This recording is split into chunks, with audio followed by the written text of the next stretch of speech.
Car ഓടിക്കാൻ അറിയില്ലെങ്കിൽ നിങ്ങൾ വേറൊന്നും വേണ്ട, എൻ്റെ ഈ വീഡിയോ കാണുക, നേരിട്ട് കാറിൽ കയറിയിരിക്കുക, കാർ എടുത്ത് അങ്ങോട്ട് പോയാൽ മതി, ഒരു കുഴപ്പമില്ല. ഒരു തുടക്കക്കാരനെ സംബന്ധിച്ചിടത്തോളം ഈ ഒരു വീഡിയോ കണ്ടു കഴിഞ്ഞാൽ ചാടിക്കേറി ഉടനെ തന്നെ കാർ ഓടിക്കാൻ പറ്റുമെന്നില്ല. അതിന് നിങ്ങൾ ആദ്യം ഒരു ട്രെയിനർ അടുത്ത് പോയിട്ട് നിങ്ങൾ പ്രാക്ടീസ് ചെയ്യണം, അല്ലെങ്കിൽ നിങ്ങളുടെ ഫ്രണ്ടിനെയോ ആരെങ്കിലും ഉപയോഗിച്ച് വണ്ടി ഓടിച്ച് തന്നെ പഠിക്കണം. പക്ഷേ ഞാനിപ്പം പറയുന്ന കാര്യം എന്ന് വെച്ചാൽ, നിങ്ങൾ ഡ്രൈവിംഗ് പഠിക്കുന്ന സമയത്ത് നിങ്ങൾക്ക് കുറേ ഭാഗം ഡ്രൈവിംഗ് എളുപ്പമാക്കും, അല്ലെങ്കിൽ ഡ്രൈവിങ്ങിൻ്റെ മെത്തേഡ് നിങ്ങൾക്ക് മനസ്സിലാക്കാൻ ഒരുപാട് സഹായിക്കും. അതാണ് ഞാൻ ഈ വീഡിയോയിലൂടെ പറയാൻ പോകുന്നത് കേട്ടോ. നമ്മൾ കാറിൻ്റെ അകത്ത് കയറി കഴിഞ്ഞാൽ നമ്മൾ ആദ്യമായി ചെയ്യേണ്ട പ്രധാനപ്പെട്ട കാര്യം എന്ന് പറഞ്ഞാൽ സീറ്റ് ബെൽറ്റ് മസ്റ്റായിട്ട് നമ്മൾ എടുത്തിടുക എന്നുള്ള കാര്യമാണ്. അതിനുശേഷം നിങ്ങളിപ്പോൾ സ്റ്റിയറിംഗ് കാണുന്നുണ്ട്, സൈഡിലായിട്ട് വൈപ്പർ സ്വിച്ച് ഉണ്ട്, ഹെഡ്ലൈറ്റ് സ്വിച്ച് ഉണ്ട്. ഇനി നമ്മൾ പ്രധാനപ്പെട്ടൊരു കാര്യമാണ് ചെയ്യാൻ പോകുന്നത്. നമ്മുടെ ഇടത്തെ കാലുകൊണ്ട് നമ്മുടെ ക്ലച്ചിൽ നമ്മൾ പൂർണ്ണമായിട്ടും നമ്മൾ പ്രസ് ചെയ്യുക. ഇടത്തെ കാല് മാത്രമേ ഉപയോഗിക്കാവൂ. ഇടത്തെ കാലുകൊണ്ട് നമ്മൾ ക്ലച്ചിൽ കംപ്ലീറ്റ് നമ്മൾ അപ്ലൈ ചെയ്യുക. അതിനുശേഷം നമ്മൾ ചെയ്യേണ്ടത്, കാറിൻ്റെ കീ നമുക്ക് കാണാം.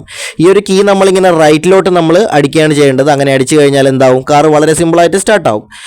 അതിനുശേഷം ഇടത്തോട്ട് തള്ളി മുന്നോട്ട് തള്ളി കഴിഞ്ഞാൽ വണ്ടി ഫസ്റ്റിലായി. ഞാൻ സിമ്പിളായിട്ട് കാണിച്ചു തരാം. ഇതുപോലെ ഇടത്തോട്ട് തള്ളിയതിന് ശേഷം മുന്നോട്ട് തള്ളിക്കഴിഞ്ഞാൽ ഫസ്റ്റ് ഗിയറിലായി. അതുപോലെ തന്നെ ഇടത്തോട്ട് ചരിച്ച് നമ്മൾ പിറകിലോട്ട് വലിക്കുകയാണെങ്കിൽ വണ്ടി ഇപ്പോൾ സെക്കൻഡ് ഗിയറിലാണ് കിടക്കുന്നത്. ഇനി ഈ ഗിയർ തന്നെ നമ്മൾ സെൻറ്ററിലോട്ട് ഉന്തി അതുപോലെ തന്നെ മുന്നോട്ട് ഉന്തി കഴിഞ്ഞാൽ നമ്മുടെ വണ്ടി തേർഡ് ഗിയറിലായി. ഇനി നേരെ ഇതുപോലെ തന്നെ നമ്മൾ പിറകിലോട്ട് വലിക്കുകയാണെങ്കിൽ നമ്മുടെ വണ്ടി ഫോർത്ത് ഗിയറിലായി. ഇനിയിപ്പോൾ മുന്നോട്ട് നമ്മൾ ഉന്തിയതിന് ശേഷം ചെറുതായിട്ട് നമ്മൾ റൈറ്റിലോട്ടൊന്ന് പ്രഷർ ചെയ്ത് ഫ്രണ്ടിലോട്ട് ഉന്തി കഴിഞ്ഞാൽ ഫിഫ്ത്തിലായി. ഇതുപോലെ തന്നെ നമ്മുടെ വണ്ടി സെൻറ്ററിൽ കൊണ്ടുവന്ന് പുറകോട്ട് വലിച്ചു കഴിഞ്ഞാൽ, സീറ്റോട് നമ്മൾ അടുപ്പിച്ചതിന് ശേഷം പുറകോട്ട് വലിച്ചു കഴിഞ്ഞാൽ വാഹനം റിവേഴ്സിലായി. ഇനിയിപ്പോൾ ജസ്റ്റ് ചെറുതായിട്ടൊന്ന് ഫ്രണ്ടോട്ട് തള്ളിക്കഴിഞ്ഞാൽ വാഹനം ന്യൂട്രലിലേക്കായി. എല്ലാ ഗിയറും കാറിൻ്റെ പോകുന്നത് ന്യൂട്രലിനെ ടച്ച് ചെയ്തുകൊണ്ടാണ്. ആ ഒരു മെത്തേഡാണ് നമ്മൾ ആദ്യം മനസ്സിലാക്കേണ്ടത്. ന്യൂട്രലാകുമ്പോൾ നമ്മുടെ ഗിയർ ഇതുപോലെ ഫ്രീ ആയിട്ട് കളിക്കും. ഞാനിപ്പം ഗിയർ സ്റ്റെപ്പ് ഞാൻ സിമ്പിളായിട്ടൊന്ന് പറഞ്ഞു തന്നതാണ് നിങ്ങൾക്ക് മനസ്സിലാക്കാൻ വേണ്ടിയിട്ട്. അപ്പോൾ നമ്മൾ ഇടത്തോട്ട് തള്ളിയതിന് ശേഷം ഫ്രണ്ടിലോട്ട് തള്ളിക്കഴിഞ്ഞാൽ വണ്ടി ഫസ്റ്റിലായി. അതുപോലെ ഇടത്തോട്ട് തള്ളിയതിന് ശേഷം പുറകോട്ടിൽ വലിച്ച സെക്കൻഡായി. നേരെ മുന്നോട്ട് ഉന്തി കഴിഞ്ഞാൽ തേർഡ്. അതുപോലെ പുറകോട്ട് വലിച്ചു കഴിഞ്ഞാൽ ഫോർത്ത്. സൈഡോട്ട് പ്രഷർ ചെയ്ത് മുന്നോട്ട് ഉന്തി കഴിഞ്ഞാൽ ഫിഫ്ത്ത്. സീറ്റോട് അടുപ്പിച്ച് നമ്മൾ ബാക്കോട്ട് വലിച്ചു കഴിഞ്ഞാൽ റിവേഴ്സ്. ഇതാണ് നമ്മുടെ കാറിൻ്റെ ഒരു ഗിയർ എന്ന് പറയുന്നത്. അപ്പോൾ ഈ ഒരു മെത്തേഡ് നിങ്ങൾ ആദ്യം മനസ്സിലാക്കിയാൽ തന്നെ നിങ്ങൾക്ക് വാഹനത്തിൻ്റെ A to Z കാര്യങ്ങൾ മനസ്സിലായി എന്നർത്ഥം. അടുത്തതായിട്ട് നിങ്ങൾ വേണ്ടത്, ഫസ്റ്റിലോട്ട് ഇതുപോലെ ഇട്ടതിന് ശേഷം നമ്മുടെ ക്ലച്ച് പതിയെ നമ്മൾ റിലീസ് ചെയ്യുക. ക്ലച്ച് നമ്മൾ പതിയെ റിലീസ് ചെയ്യാൻ പാടുള്ളൂ. നമ്മുടെ കാലുപയോഗിച്ച് പതിയെ നമ്മൾ ക്ലച്ച് എന്ത് ചെയ്യുക, നമ്മൾ റിലീസ് ചെയ്യുക. ഇങ്ങനെ റിലീസ് ചെയ്യുന്ന സമയത്ത് കാർ ചെറുതായിട്ട് നമ്മൾ ഒരു ഷേക്കിങ് വരും. ആ സമയത്ത് എന്ത് ചെയ്യുക, നമ്മുടെ ആക്സിലേറ്ററിലോട്ട് നമ്മുടെ വലത്തേക്കാല് ചെറുതായിട്ട് വെക്കുക. അങ്ങനെ നമ്മൾ ക്ലച്ച് ചെറുതായിട്ട് നമ്മൾ വിടുന്നതിന് കണക്കായിട്ട് നമ്മൾ ആക്സിലേറ്റർ കൊടുക്കുക. ഈ ഒരു രീതിയിലാണ് നമ്മൾ കാർ ഓടിക്കേണ്ടത്. നമ്മുടെ ക്ലച്ച് ഇതുപോലെ പതിയെ വിടുക. അതിനോട് സമയം തന്നെ നമ്മൾ ആക്സിലേറ്റർ ചെറുതായിട്ട് നമ്മൾ അപ്ലൈ ചെയ്ത് കൊടുക്കുക. ഇങ്ങനെ ചെയ്യുമ്പോൾ തന്നെ കാറ് മുന്നോട്ട് പോയി തുടങ്ങും. ഇപ്പം നമ്മൾ ഗിയർ ഇട്ടു, നമ്മളിപ്പോൾ ഫസ്റ്റിലോട്ട് ഇട്ടിട്ട് നമ്മൾ ക്ലച്ച് റിലീസ് ചെയ്യുന്ന സമയത്ത് വാഹനം മുന്നോട്ട് പോകും. ഇപ്പം നമ്മൾ ശ്രദ്ധിക്കേണ്ട പ്രധാനപ്പെട്ട കാര്യം, ഇതുപോലെ നമ്മൾ ഹാഫ് ക്ലച്ചിൽ വാഹനം വെക്കാൻ വേണ്ടി നമ്മൾ പ്രാക്ടീസ് ചെയ്യണം. അപ്പോൾ ഈ ഹാഫ് ക്ലച്ചിൽ നമ്മൾ വാഹനം വെക്കുന്ന സമയത്ത് നമുക്ക് ഉണ്ടാകുന്ന ഗുണം എന്ന് വെച്ചാൽ, നമ്മളിപ്പം വാഹനം ഒരു കയറ്റത്തിലെത്തുന്ന സമയത്ത് നമുക്ക് പിറകിലുള്ള വാഹനത്തിന് തട്ടാതെ തന്നെ വളരെ കെയറിങ് ആയിട്ട് നമുക്ക് വാഹനം ഓടിക്കാൻ വേണ്ടി പറ്റും.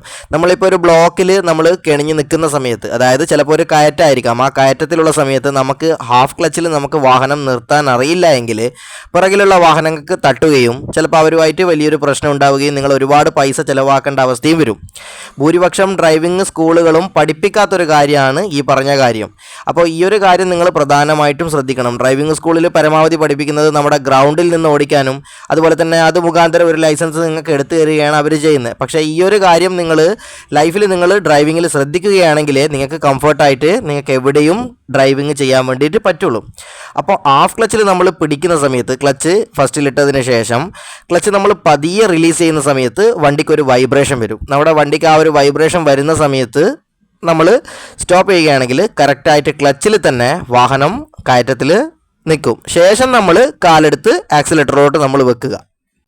ഇങ്ങനെ ചെയ്യുമ്പോൾ മുന്നിലത്തെ വാഹനം പോയി കഴിഞ്ഞാലാണ് നിങ്ങൾ ഇതുപോലെ കാല് വെക്കേണ്ടത്. ആ സമയത്ത് വാഹനം വളരെ കൂളായിട്ട് തന്നെ പിറകോട്ട് വരാതെ മുന്നോട്ടേക്ക് വാഹനം പോകും. ഈ ഒരു കാര്യമാണ് നമ്മുടെ ഡ്രൈവിങ്ങിൽ ഏറ്റവും പ്രധാനപ്പെട്ട കാര്യം എന്ന് പറയുന്നത്, വാഹനത്തെ ഹാഫ് ക്ലച്ചിൽ നിർത്തിക്കുക എന്നുള്ളത്. ഈ ഒരു കാര്യം പഠിച്ചു കഴിഞ്ഞാൽ നിങ്ങളുടെ വണ്ടി എവിടെ വേണമെങ്കിലും നിങ്ങൾക്ക് ഓടിച്ചുകൊണ്ട് പോകാം. മറ്റൊരു പ്രധാനപ്പെട്ട കാര്യമാണ് ചില ആൾക്കാർ ചെയ്യുന്ന തെറ്റായിട്ടുള്ളൊരു രീതി. ഇതുപോലെ നമ്മൾ ഷൂ അയച്ചു വെച്ചതിന് ശേഷം അല്ലെങ്കിൽ ചെരുപ്പ് അയച്ചു വെച്ചതിന് ശേഷം നമ്മൾ ഇതുപോലെ വണ്ടി ഓടിക്കും. അപ്പോൾ ഉണ്ടാകുന്ന ഒരു പ്രശ്നം എന്ന് വെച്ചാൽ നമ്മുടെ വണ്ടി മൂവ് ആകുന്ന സമയത്ത് ചിലപ്പോൾ ചെരുപ്പോ അല്ലെങ്കിൽ ഷൂവോ ഇതുപോലെ പോയിട്ട് ബ്രേക്ക് ലിവറിൻ്റെ അടിയിലൊക്കെ ഇതുപോലെ ജാം ആവാനുള്ള ചാൻസ് ഉണ്ട്. ആ സമയത്ത് നിങ്ങൾ ബ്രേക്ക് ചവിട്ടുകയാണെങ്കിൽ സഡൻലി എന്തെങ്കിലും ഒരു വാഹനം മുന്നിൽ വന്നാലായിരിക്കും നിങ്ങൾ ബ്രേക്ക് ചവിട്ടുക. അപ്പോൾ ആ സമയത്ത് ബ്രേക്ക് കറക്റ്റായിട്ടുള്ള രീതിയിൽ അപ്ലൈ ആവാത്ത അവസ്ഥ വരികയും ആ വാഹനത്തിന് കൊണ്ടുപോയി നിങ്ങൾ അടിക്കുകയും ചെയ്യും. അപ്പോൾ അത്തരത്തിൽ പറ്റിക്കഴിഞ്ഞാൽ അവർ പറയുന്ന സമയത്ത് അല്ലെങ്കിൽ അവർ ആവശ്യപ്പെടുന്ന കാര്യങ്ങൾ അവരുടെ വണ്ടീൻ്റെ മെയിൻ്റെനൻസ് സംബന്ധമായിട്ടുള്ള പെയിൻറ്റും കാര്യങ്ങളൊക്കെ പോയി കഴിഞ്ഞാൽ വലിയ തരത്തിലുള്ള കോസ്റ്റ് ഉണ്ട്, പ്രത്യേകിച്ച് കാറുകൾക്ക്. അപ്പോൾ ഇതുപോലെയൊന്നും ആരും ചപ്പൽസ് അഴിച്ച് കാറിൻ്റെ അകത്ത് ഇടാൻ പാടില്ല. ചെരുപ്പ് അല്ലെങ്കിൽ ഷൂസ് ഇട്ടുകൊണ്ട് മാത്രമേ സെക്യൂർഡായിട്ടേ നമ്മൾ വാഹനം ഓടിക്കാൻ പാടുള്ളൂ. ഒരു കാരണവശാലും നമ്മൾ ചെരുപ്പ് ഇതുപോലെ കാറിൻ്റെ പ്ലാറ്റ്ഫോമിൽ നമ്മൾ അഴിച്ചിടാൻ പാടില്ല. കാരണം ഇതുപോലെ പോയി ബ്രേക്കിൽ ജാമായി കഴിഞ്ഞാൽ നിങ്ങൾക്കത് വലിയ രീതിയിലുള്ള അപകടവും കയ്യിൽ നിന്നുള്ള ഒരുപാട് പൈസയും പോയി കിട്ടും. ഇതുപോലെ തന്നെ നമ്മുടെ പ്രധാനപ്പെട്ട മറ്റൊരു ഭാഗമാണ് കാറിൻ്റെ സ്റ്റീരിയോ, അതുപോലെ തന്നെ എ സിയുടെ ഈ ഒരു ഭാഗം എന്ന് പറഞ്ഞാൽ ഇതാണ് നമ്മുടെ എ സിയുടെ സ്വിച്ചും അതുപോലെ തന്നെ ഫാനും.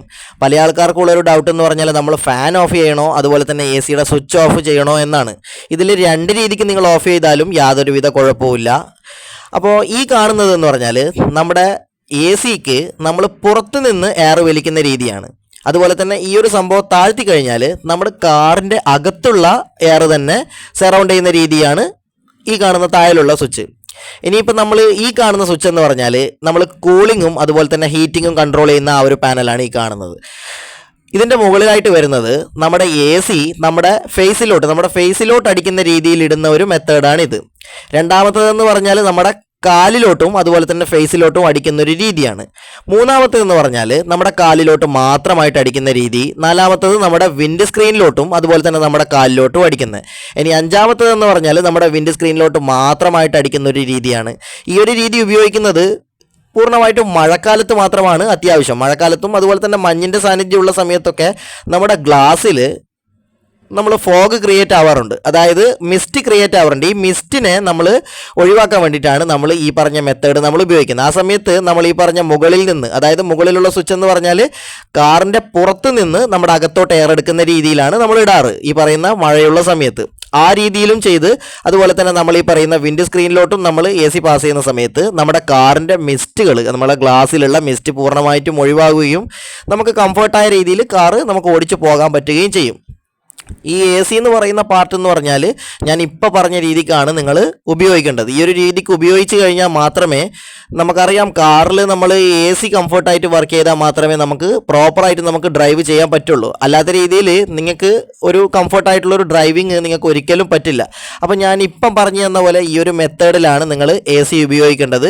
എ സി ഉപയോഗിക്കുമ്പോഴും നിങ്ങൾ കൃത്യമായി ശ്രദ്ധിക്കണം. പുറത്തുള്ള മോഡ് ഉപയോഗിക്കുമ്പോൾ പുറത്തു നിന്ന് പുകയോ മറ്റുള്ള വാഹനങ്ങളുടെ പൊല്യൂഷനോ ഉണ്ടെങ്കിൽ പുറത്തുനിന്ന് എയർ വലിക്കുന്ന മോഡ് ഇടാൻ പാടില്ല. കാറിൻ്റെ അകത്ത് നിന്ന് എയർ വലിക്കുന്ന മോഡ് മാത്രമേ ഇടാൻ പാടുള്ളൂ. അതുപോലെ തന്നെ പ്രധാനമായിട്ടും നമ്മൾ ശ്രദ്ധിക്കേണ്ട മറ്റൊരു പ്രധാനപ്പെട്ട കാര്യം, കാറ് നമ്മൾ ഒരുപാട് സമയം നിർത്തിയിട്ടിട്ട് നമ്മൾ വെയിലത്താണ് കിടക്കുന്നതെങ്കിൽ അപ്പോൾ കാറ് നന്നായിട്ട് ഹീറ്റായിട്ടുണ്ടാവും. കാറിൻ്റെ അകത്തുള്ള പ്ലാസ്റ്റിക് ഒക്കെ നല്ല രീതിയിൽ ഹീറ്റ് പിടിച്ച് അതിൻ്റെ സ്മെല്ലൊക്കെ ഉണ്ടാവും. ആ സമയത്ത് നമ്മൾ ശ്രദ്ധിക്കേണ്ട കാര്യം എന്ന് പറഞ്ഞാൽ നമ്മൾ പുറത്ത് നിന്ന് എയർ വലിക്കുന്ന രീതിയിൽ മാത്രമേ ഇടാവൂ. അതുപോലെ തന്നെ നല്ല ചൂടായി കഴിഞ്ഞ് കഴിഞ്ഞാൽ നമ്മൾ ഗ്ലാസ്സൊക്കെ ഓപ്പൺ ചെയ്തിട്ട് കുറച്ച് ദൂരം സഞ്ചരിക്കുക. ശേഷം നമ്മൾ പുറത്തുള്ള നല്ല വായു കയറിയതിന് ശേഷം നമ്മൾ എ സി ഉപയോഗിക്കുകയാണെങ്കിൽ നമുക്ക് ഫ്രഷ് ആയിട്ടുള്ള ആ ഒരു എയർ നമുക്ക് കിട്ടും. അതായത് വിഷമായിട്ടുള്ള ഈ പ്ലാസ്റ്റിക്കിൻ്റെയൊക്കെ ഒരു തരത്തിലുള്ള വിഷം പോയ്സണും നമ്മുടെ ശരീരത്തിലോട്ട് കയറാതെ നല്ല ഫ്രഷ് ആയിട്ടുള്ള എയർ നമുക്ക് ശ്വസിക്കാൻ വേണ്ടി പറ്റും. അങ്ങനെ നമുക്ക് കംഫർട്ടായിട്ടുള്ള രീതിയിലുള്ള ഒരു എ സി ഉപയോഗിച്ചുകൊണ്ട് നമുക്ക് കംഫർട്ടായ രീതിയിലുള്ള ഒരു ഡ്രൈവിങ്ങും നമുക്ക് കാഴ്ചവെക്കാൻ വേണ്ടി പറ്റും. പല ആൾക്കാർക്കും ഉള്ളൊരു ഡൗട്ടാണ്, പല ആൾക്കാരും സ്കിപ്പ് ചെയ്യുന്നൊരു കാര്യമാണ് ഈ സീറ്റ് ബെൽറ്റ് എന്നൊരു പാർട്ട്. എന്നാൽ നമ്മുടെ ഡ്രൈവിങ്ങിലെ ഏറ്റവും പ്രധാനപ്പെട്ടൊരു ഭാഗവും കൂടിയാണ്. പല ആൾക്കാരും പറയുന്നത് ഇതുപോലെ വലിയുന്നുണ്ടല്ലോ, ആ സമയത്ത് ആക്സിഡൻറ്റ് ഉണ്ടാകുമ്പോൾ എന്ത് ഉപയോഗമാണ് ഇതിനെ കൊണ്ടെന്നാണ് ചോദിക്കുന്നത്. എന്നാൽ ഇതിൻ്റെ മെത്തേഡ് എന്ന് വെച്ചാൽ നമ്മൾ പെട്ടെന്ന് സഡനായിട്ട് വലിയുമ്പോൾ ഈ ഒരു ബെൽറ്റ് സ്റ്റക്കായിട്ട് നിൽക്കും. അല്ലാതെ നിങ്ങൾ ഇങ്ങനെ പിടിച്ച് വലിച്ചു കഴിഞ്ഞാൽ ഇത് നീണ്ട് ഇതുപോലെ വരും. ഈ സീറ്റ് ബെൽറ്റ് വർക്ക് ചെയ്യുന്ന ഒരു മെത്തേഡ് എന്ന് പറഞ്ഞാൽ നമ്മൾ സഡനായിട്ട് വലിക്കുന്ന സമയത്ത് നമ്മൾ വലിക്കുമ്പോൾ ഇതുപോലെ സ്റ്റക്കായി നിൽക്കും. ഇതാണ് ഈ ഈ പറയുന്ന സീറ്റ് ബെൽറ്റിൻ്റെ ഒരു ധർമ്മം എന്ന് പറയുന്നത്, അതിൻ്റെ വർക്കിംഗ് പ്രിൻസിപ്പിൾ എന്ന് പറഞ്ഞാൽ അങ്ങനെയാണ്. ആക്സിഡൻ്റ് എന്ന് പറയുന്നത് നമുക്ക് സഡനായിട്ട് ഉണ്ടാകുന്ന ഒരു പ്രോസസ്സ് ആയതുകൊണ്ട് തന്നെയാണ് ഈ ഒരു സീറ്റ് ബെൽറ്റ് നമുക്ക് കൊടുത്തിട്ടുള്ളത്. അപ്പോൾ ആ സമയത്ത് എന്താ ചെയ്യുകയെന്ന് വെച്ചാൽ, ഈ ഒരു സീറ്റ് ബെൽറ്റ് സഡനായിട്ട് സ്റ്റക്കായി നിങ്ങളുടെ ശരീരം, അതായത് നിങ്ങളുടെ മുഖവും അതുപോലെ തന്നെ തലയൊന്നും കാറിൻ്റെ സ്റ്റെയറിങ്ങിലോ അതുപോലെ തന്നെ കാറിൻ്റെ ഡാഷ്ബോർഡിലൊന്നും അടിക്കാത്ത രീതിയിൽ നമ്മളെ പ്രൊട്ടക്റ്റ് ചെയ്യുന്ന ഒരു ഡിവൈസാണ് നമ്മുടെ സീറ്റ് ബെൽറ്റ് എന്ന് പറയുന്ന സംഭവം. അപ്പോൾ ഈ ഒരു സംഭവം നമ്മുടെ ഡ്രൈവിങ്ങിൽ ഏറ്റവും മസ്റ്റാണ്, ഏറ്റവും പ്രധാനപ്പെട്ട ഒരു സംഭവം തന്നെയാണ്. ഈ ഒരു സംഭവം ഉപയോഗിക്കുന്നില്ല എങ്കിൽ നിങ്ങൾ കാറ് അല്ലെങ്കിൽ മറ്റു വാഹനങ്ങളായാലും നിങ്ങൾ ഓടിക്കാൻ വേണ്ടി പാടില്ല. ഈ ഒരു സംഭവം നമ്മൾ ആദ്യം എടുത്തണിഞ്ഞതിന് ശേഷം മാത്രമേ നമ്മൾ ഡ്രൈവിങ്ങിനെ കുറിച്ച് നമ്മൾ ചിന്തിക്കേണ്ടതായിട്ടുള്ളൂ. സീറ്റ് ബെൽറ്റ് തന്നെയാണ് ഏറ്റവും മസ്റ്റായിട്ടുള്ള കാര്യം.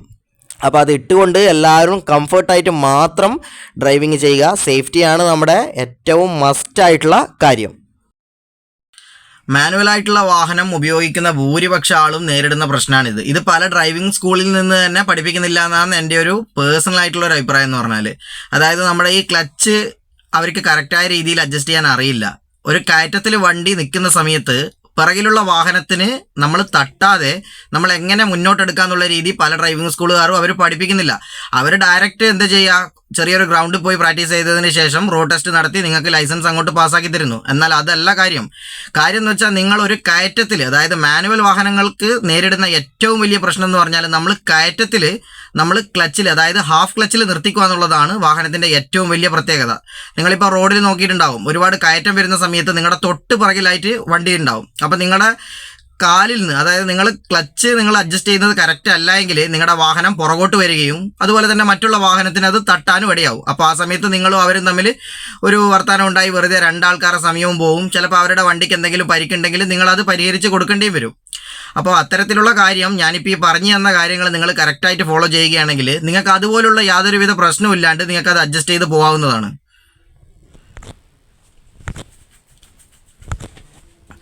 അപ്പോൾ വേറൊന്നുമില്ല, ഈ കാര്യങ്ങൾ എല്ലാവരും ഒന്ന് നോട്ട് ചെയ്ത് വെക്കുക. ഞാൻ തുടക്കത്തിലേ പറഞ്ഞു, ഈ ഒരു കാര്യം പറഞ്ഞതിനെ കൊണ്ട് നിങ്ങൾ ഇനിയിപ്പോൾ ചാടിക്കയറി നിങ്ങൾക്ക് ഡ്രൈവിംഗ് ഒന്നും പഠിക്കാൻ പറ്റില്ല. നമുക്കിപ്പോൾ അറിയാം, നീന്തൽ അറിയാത്ത ഒരാൾക്ക് ഡയറക്റ്റ് കൈകാലിട്ട് അടിച്ചു കഴിഞ്ഞാൽ നീന്താണെന്ന് അറിയാം, അങ്ങനെയാണ് നമ്മൾ നീന്തുക. പക്ഷേ അവരെ കൊണ്ടുപോയിട്ട് നമ്മൾ ഒരു കുളത്തിലോ പുഴയിലോ ഇട്ടാൽ എന്താവും, നമ്മൾ മുങ്ങിച്ചത്തോ. അതുപോലെ തന്നെയാണ് ഡ്രൈവിങ് ഒക്കെ നമ്മൾ പ്രാക്ടീസ് ചെയ്തുകൊണ്ട് വേണം പഠിക്കാൻ. പക്ഷേ ആ പ്രാക്ടീസിനോടൊപ്പം നമ്മളിപ്പോൾ പറഞ്ഞു തരുന്ന കാര്യങ്ങൾ നിങ്ങൾ ഓർത്ത് വെക്കുകയാണെങ്കിൽ നിങ്ങൾക്കത് കുറേ കൂടി ഉപകാരപ്പെടും കേട്ടോ.